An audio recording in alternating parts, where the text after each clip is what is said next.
শেষ পর্যন্ত proctor sir আমাদেরকে বলেছেন নীলক্ষেতে জলজন্ত মানুষও বানিয়ে দিতে পারে তারা, ব্যালট পেপার বানানোর কোনো সুযোগ নীলক্ষেতে নাই। তাহলে প্রক্টর স্যার যেহেতু বলেছেন ব্যালট পেপার বানানোর সুযোগ নীলক্ষেতে নাই, কিন্তু নীলক্ষেতে সেরাতে যেহেতু ব্যালট পেপার পাওয়া গিয়েছে, এর সত্যতা মিলেছে, তাহলে বিশ্ববিদ্যালয় প্রশাসনকে এই ব্যালট পেপার কে ছাপিয়েছে, কারা এখানে ছিল, তার সম্পর্কে প্রপারলি তদন্ত করে এই জাতিকে এবং পুরো বিশ্ববিদ্যালয়কে তার সম্পর্কে জানানো এই বিশ্ববিদ্যালয়ের প্রশাসনের এখন প্রধানতম দায়িত্ব হয়ে পড়েছে বলে আমরা মনে করি। কারণ এই ব্যালট পেপার দিয়ে কিন্তু নির্বাচন হয়েছে, কেউ নির্বাচিত হয়েছে কিংবা কেউ অনির্বাচিত হয়েছে। এখানে যারা আমরা বিভিন্ন প্যানেলের প্রার্থীরা আছি, আমাদের সকলের এই বিষয়গুলো নিয়ে কনসার্ন আছে, যার ফলশ্রুতিতে আমরা আজকে ভিসি প্রক্টর মহোদয়ের সাথে আমরা দেখা করতে এসেছি, তাদের সাথে কথা বলেছি। দেখেন, গতকালকে আমরা মধুর ক্যান্টিনে শত শত সাংবাদিকদের সামনে, গোটা বাংলাদেশ, গোটা জাতির সামনে, এই ঢাকা বিশ্ববিদ্যালয়ের সামনে একটা প্রেস ব্রিফিং করেছি, কনসার্নগুলো জানিয়েছি, নির্দিষ্ট কনসার্ন জানিয়েছি 11টা। এবং ঢাকা বিশ্ববিদ্যালয়ের অনেক টিচারদের সাথে আমরা কথা বলেছি বিষয়গুলো নিয়ে, তারা বলেছে এগুলোর যৌক্তিকতা আছে।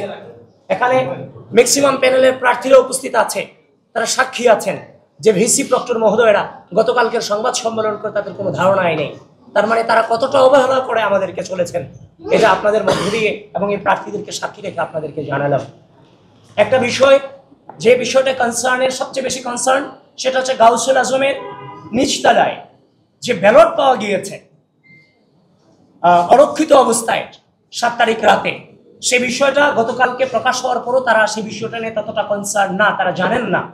অথচ এই বিষয়টা কিন্তু গত কয়েকদিন ধরে নিউজ ফিডে ঘুরে বেড়াচ্ছে এবং আজকের সকল জাতীয় পত্রিকাতে এই নিয়ে লেখা এসেছে, কিন্তু তার সম্পর্কে তারা জানেন না।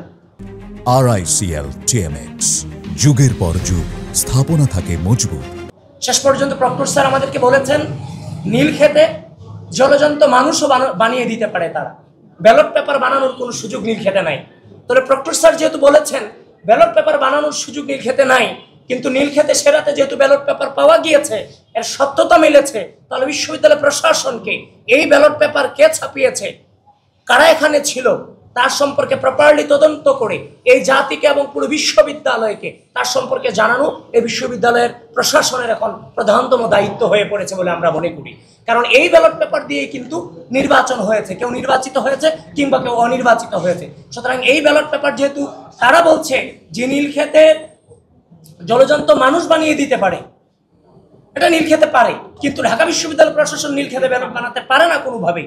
যেহেতু তিনি এটা বলেছেন, তাহলে আমরা আশা রাখছি তারা তদন্ত করে এই বিষয়ে যথাযথ উত্তর এবং তাদের অবস্থান আমাদেরকে জানাবে। এই ব্যালট কোথা থেকে ছাপানো হয়েছে, বিশ্ববিদ্যালয়ের ব্যালট কোন কোম্পানি থেকে ছাপানো হয়েছে, কি অবস্থায় ছিল, এবং গাউসুল আজম সেদিন কিভাবে ব্যালটগুলো পড়েছিল, ইচ্ছা করলেই সিসি ফুটেজ এগুলো কালেক্ট করা যায়। সুতরাং আধুনিক যুগে এগুলো কোনোভাবে এড়িয়ে যাওয়ার সুযোগ নেই।